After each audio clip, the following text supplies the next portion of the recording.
আজকে একটা সতর্ক বার্তাও বলতে পারেন বা একটা সাবধানের বার্তাও বলতে পারেন। এই 3 তারিখ, এই 23 মার্চ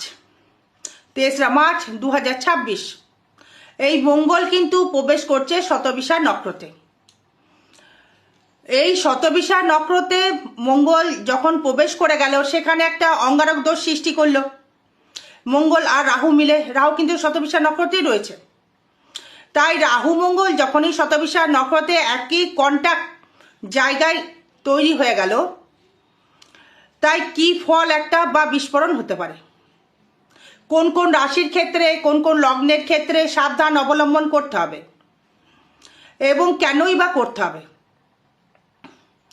এই যদি কাউরির মঙ্গলের দশা চলে থাকে বা রাহুর দশা চলে থাকে, যদি কাউরির চলে থাকে বা চলছে, বর্তমান হয়তো দেখা গেল রাহু মঙ্গলের অন্তর্দশা চলছে বা রাহুর দশা চলছে বা মঙ্গলের দশা চলছে, এবং কোন কোন লগ্নের সাবধান থাকতে হবে, এবং যাদের ক্ষেত্রে বেশি সমস্যা আসতে পারে তাদের হচ্ছে লগ্ন সাপেক্ষের বা রাশি সাপেক্ষের বলবো।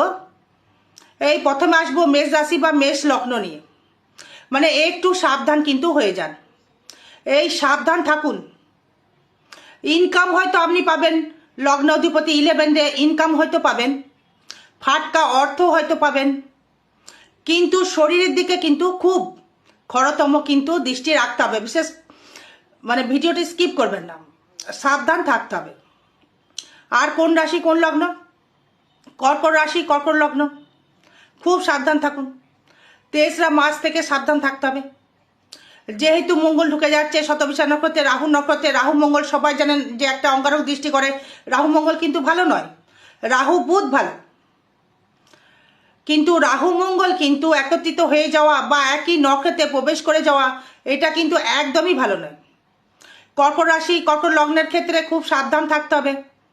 বৃশ্চিক রাশি বৃশ্চিক লগ্নের ক্ষেত্রে সাবধান থাকতে হবে, এবং কন্যা রাশি কন্যা লগ্নের ক্ষেত্রেও কিন্তু সাবধান থাকতে হবে। কারণ রাহু মঙ্গল কখনোই ভালো ফল দিতে পারে না, একত্রিত জায়গায় হয়ে যাচ্ছে। যেহেতু মেষকে বৃশ্চিককে কেন বলছি, যেহেতু আপনাদের লগ্ন অধিপতি বা লগ্নর অধিপতি আগুন থেকে সাবধান থাকুন, চলাফেরায় সাবধান থাকুন। মানে এই গৃহে কোনো অশান্তি হতে পারে, বাড়িতে কোনো অশান্তি হতে পারে, অগ্নিকাণ্ডও হতে পারে বাড়িতে, সেই জন্য সাবধানে থাকতে হবে। আর পারলে আপনার জন্ম চার্ট দেখতে হবে যে আদৌ আপনার সমস্যা আছে কি নেই। আরও বিষয় জানতে গেলে যোগাযোগ করবেন। জয় মাতারা, জয় গুরু বামদেব। ভালো থাকবেন, সুস্থ থাকবেন।